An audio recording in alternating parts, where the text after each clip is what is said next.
Welcome back to the Listening to Puerto Rico Teach Out. To understand the current situation in Puerto Rico, particularly after Hurricane Maria, it is useful to have some background facts and information. In this segment, we're going to be answering some of the big questions about Puerto Rican history. Puerto Rico is an island or archipelago in the Caribbean Sea. It includes the main island, the island municipalities of Vieques and Culebra, and the smaller uninhabited islands of Mona, Monito, Desecheo, Caja de Muertos, and many other islets and keys. It is the smallest of the Greater Antilles, which also include Jamaica, Cuba, and Hispaniola, which is shared by Haiti and the Dominican Republic. Most Puerto Ricans consider the island to be part of Latin America, and Latin Americans typically view Puerto Rico as such, even as they recognize the island's unique status as a U.S. possession and the only Latin American nation that never gained its independence. Puerto Rico is not independent, so it is not a nation state. However, many consider the island to be a nation, which can be defined as a large body of people united by common descent, history, culture, language, inhabiting a particular state or territory.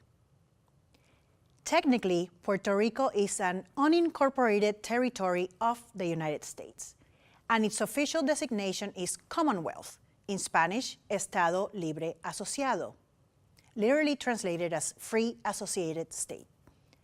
This confusing list of labels that is applied to Puerto Rico helps to explain why so many people from the United States and elsewhere around the world do not understand the island's political status or its complex relationship with the U.S.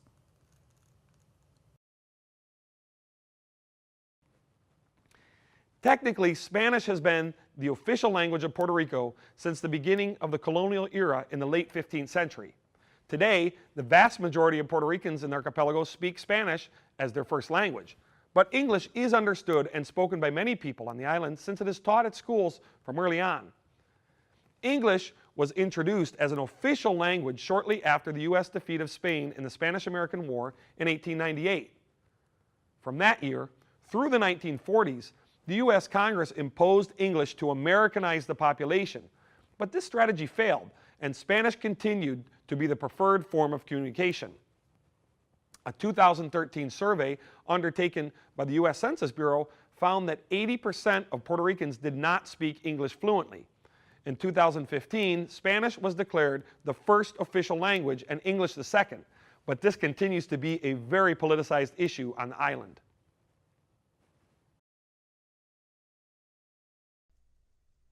The ancient history of Puerto Rico is not well known. The island was originally inhabited as far back as 4,000 years by various indigenous groups who traveled to the island from South America. The best known of these tribes were the Taínos, who settled the archipelago between the 7th and 11th centuries. They called the island Boriquén, land of the brave Lord, and that is why today many Puerto Ricans refer to themselves as Boricuas. Christopher Columbus arrived on the island on November 19, 1493, during his second voyage to the New World and claimed it as a possession of the Spanish crown. Columbus named the island San Juan Bautista. Juan Ponce de León, who served under Columbus, founded the first Spanish settlement on the island, called Villa Caparra, in 1508 and later served as the island's first governor. Spaniards began to colonize the island in the early 16th century and forced the Taínos to take part in a forced labor system known as encomienda, which turned the island's native inhabitants into vassals of the Spanish monarch. The Taíno population on the island was nearly decimated in the early years of Spanish colonization, mainly as a result of diseases brought by the Spaniards for which the Taínos had no immunity, but also due to enslavement and oppression. African slaves who hailed from many different cultures and groups were originally brought to Puerto Rico to replace the rapidly declining Taíno workforce. They were forced to build forts and other Spanish edifices, to work in mines, and to labor on sugar plantations. Though far fewer slaves were brought to Puerto Rico than to other Caribbean islands, such as Cuba, Jamaica, or Hispaniola, which were of greater interest to their colonizers due to their vast sugar industries, tens of thousands of Africans were brought to Puerto Rico during the era of the slave trade, and they were central to the island's economy for centuries. Slavery in Puerto Rico was abolished in 1873, 8 years after the practice was abolished in the United States. The African influence has been central to the development of Puerto Rican culture today. It is palpable in the island's music, language, food, artistic expression, and many other traditions. As an Afro-diasporic country, Puerto Rico shares many elements with other countries in the Caribbean and Latin America. While other groups have migrated to Puerto Rico and enriched the island's culture over the centuries, the Taíno, Spanish, and African roots are considered to be the main roots of Puerto Rican identity.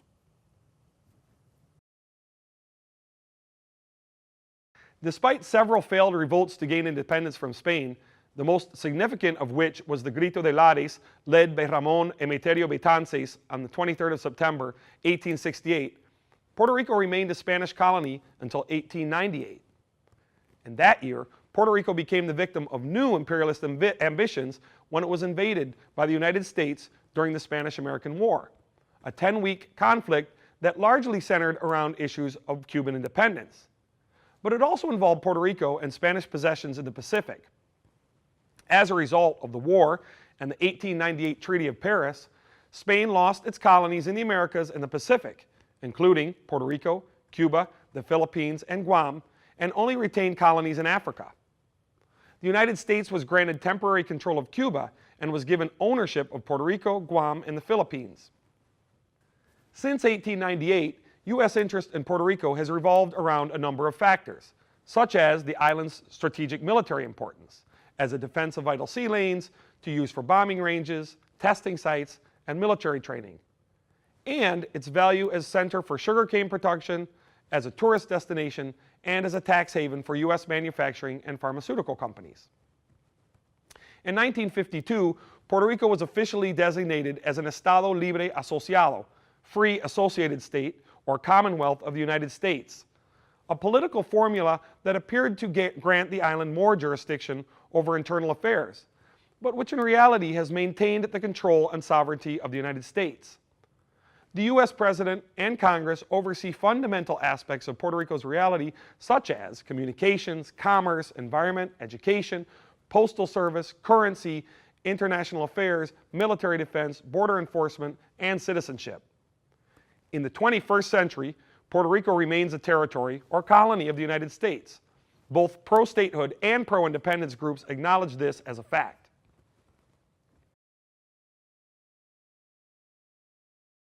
Yes, Puerto Ricans have been U.S. citizens since 1917. That is the year that President Woodrow Wilson signed the Jones-Shafroth Act, which imposed U.S. citizenship on anyone born in Puerto Rico on or after April 25, 1898. Though residents on the island were technically allowed to reject the citizenship within 6 months of the passage of the Jones-Shafroth Act, only a very negligible number of Puerto Ricans did so.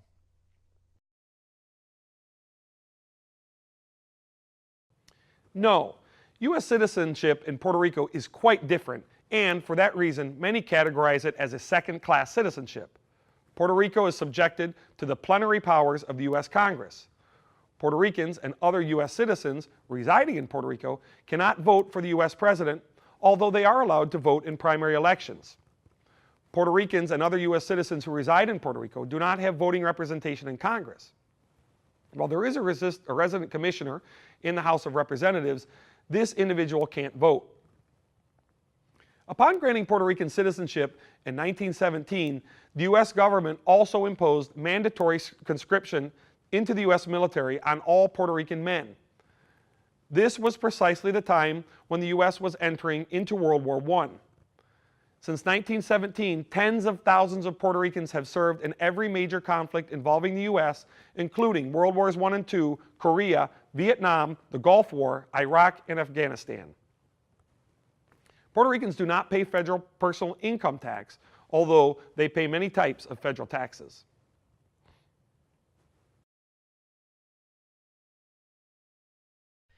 That is a hard question to respond to succinctly, but the simple answer is yes and no. Many Puerto Ricans celebrated when the Americans took possession of the island after the Spanish-American War of 1898. However, as it became evident that the U.S.-Puerto Rico relationship was plagued by inequality and injustice, many Puerto Ricans began to protest the colonial conditions of the island. The 1930s were especially turbulent years in Puerto Rican politics. Nationalist leader intellectual Pedro Albizu Campos led insurrections and fought tirelessly to liberate Puerto Rico from U.S. colonial control from about 1930 until his death in 1965. He was arrested, tortured, and imprisoned for more than 2 decades for attempting to overthrow the United States government in Puerto Rico. For decades, Puerto Rico's 3 main political parties have been El Partido Nuevo Progresista, or New Progressive Party, PNP, which is pro-statehood, El Partido Popular Democrático, or the Popular Democratic Party, PPD, which is pro-Commonwealth, and the Partido Independentista Puertorriqueño, or Puerto Rican Independence Party, PIP, which is pro-independence.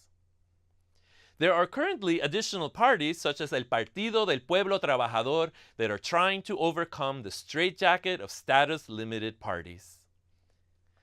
The majority of Puerto Ricans are split evenly between the PNP, which is pro-statehood, and the PPD, which is pro-status quo or Commonwealth.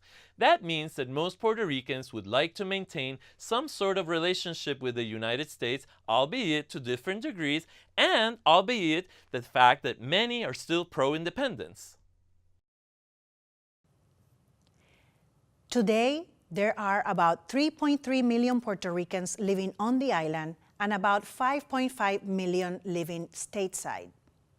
There has been a significant Puerto Rican presence in the mainland since the 19th century, when many revolutionaries moved to the United States to fight for the island's independence from Spain. Puerto Rican intellectual and independence advocate Eugenio Maria de Hostos, for example, lived in exile in New York, where he joined forces with Cuban national hero, intellectual, and leader José Martí and others to fight for the liberation of Cuba and Puerto Rico from Spanish rule. More Puerto Ricans migrated to the mainland United States in the first half of the 20th century to work in tobacco factories and other industries.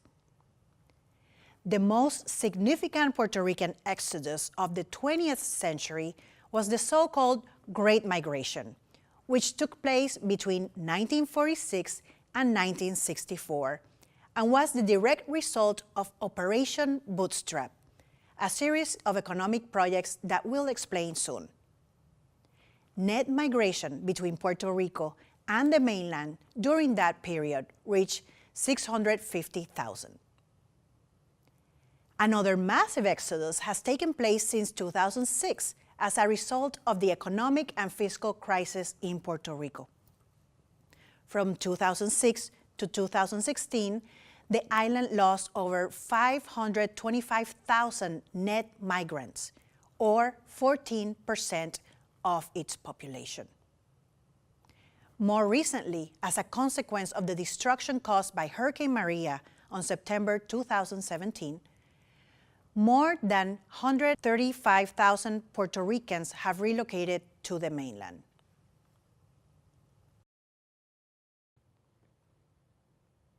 Operation Bootstrap, or Operación Manos a la Obra, was a government campaign launched by Puerto Rico's first elected governor, Luis Muñoz Marin, in the 1940s. It aimed to transform Puerto Rico's economy from an agricultural-based to an industrial one. In order to propel urbanization and industrialization by attracting U.S. investments, the government offered special tax breaks, known as Section 936, to manufacturing and pharmaceutical companies. One of the consequences of Operation Bootstrap was massive internal migration of Puerto Rican peasants, known as jibaros, from rural areas to urban centers, mostly San Juan. As these peasants poured into the urban centers in search of work, they were forced to settle in slums such as La Perla, El Fanguito, and Caño Martín Peña. Another consequence of Operation Bootstrap was the Great Migration, the first airborne migration of Spanish-speaking U.S. citizens, which brought Puerto Ricans primarily to East Coast urban centers, New York, Philadelphia, and New Jersey, where they were attracted to promises of work and better living conditions. The Great Migration was encouraged both by the Puerto Rican and U.S. federal governments. It became a mechanism for the island government to control what was identified as overpopulation, referring to the unemployed poor. Concerned about how the island's rapid industrialization was impacting Puerto Rican culture, evident in the rise of consumerism brought about by development and commercialization, Governor Muñoz Marin launched Operation Serenity, the so-called cultural counterpart to Operation Bootstrap. Operation Serenity sought to protect the essence of Puerto Rican culture through a range of initiatives that included the creation of the Division of Community Education, or DIVEDCO, a very important program that helped to shape Puerto Rican culture and national identity through the production of didactic films, books, and posters. This unique and powerful adaptation of President Franklin D. Roosevelt's New Deal era programs lasted roughly from 1949 to 1989. This is a very complicated question, and there is no single answer. One factor was the gradual phasing out of Section 936 between 1996 and 2006, which offered tax breaks to U.S. companies. As companies left and unemployment increased, the island fell into a recession that intensified as a result of the worldwide recession of 2008. The precarious economic situation was aggravated by the Puerto Rican government's continuous borrowing from Wall Street firms. What is for sure is that the economic and fiscal crisis in Puerto Rico has led to a humanitarian crisis that was further aggravated by Hurricane Maria.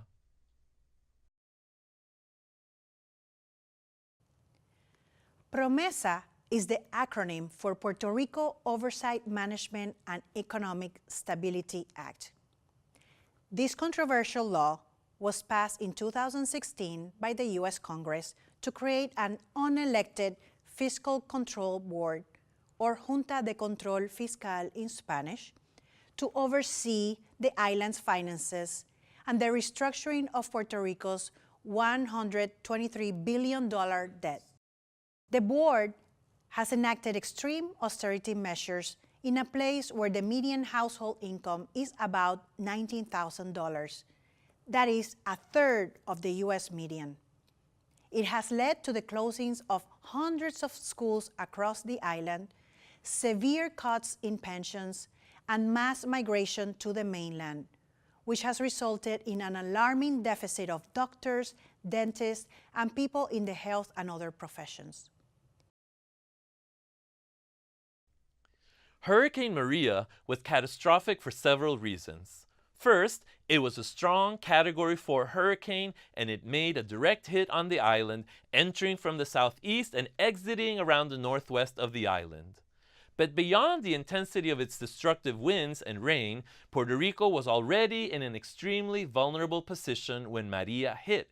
The island was in the midst of a severe economic crisis, and the Puerto Rican government had been struggling for decades to maintain the island's infrastructure, especially the power grid. Neither the Puerto Rican nor the federal government was prepared to deal with the devastation. The Jones Act of 1920, not to be confused with the 1917 one, is a federal statute that regulates maritime commerce in U.S. waters and between U.S. ports. It is a complex law that has hindered the economic development of Puerto Rico, largely because of its impact on the cost of shipping to the island. A 2010 study at the University of Puerto Rico concluded that the island lost $537 million per year as a result of the Jones Act. In the aftermath of Hurricanes Irma and Maria, Puerto Rico was not able to receive donations and shipments from foreign countries, save for the 10 days during which the law was suspended as a result of the Jones Act. By virtue of its location, Puerto Rico's history has been deeply impacted by a long list of hurricanes, including San Ciriaco, San Felipe, Hugo, George, Irma, a Category 5 storm that passed north of Puerto Rico less than 2 weeks before Maria, destroying close to 70 homes in Loíza and leaving 1 million without power, and finally, Maria. Despite all of the obstacles that they have faced, both before and after Hurricane Maria, Puerto Ricans remain resilient and committed to the reconstruction of the island. Let's listen to some of their voices together. As you probably realize by now, Puerto Rico's history is very complex, but we've tried to summarize some of the most important background facts that we think could help you to get more out of the interviews and the teach-out. We hope that you take this opportunity to learn more about Puerto Rico. You can do this by participating actively in the teach-out, our discussion forums, and by consulting the further readings section that we have compiled. Now, enjoy listening to Puerto Rico.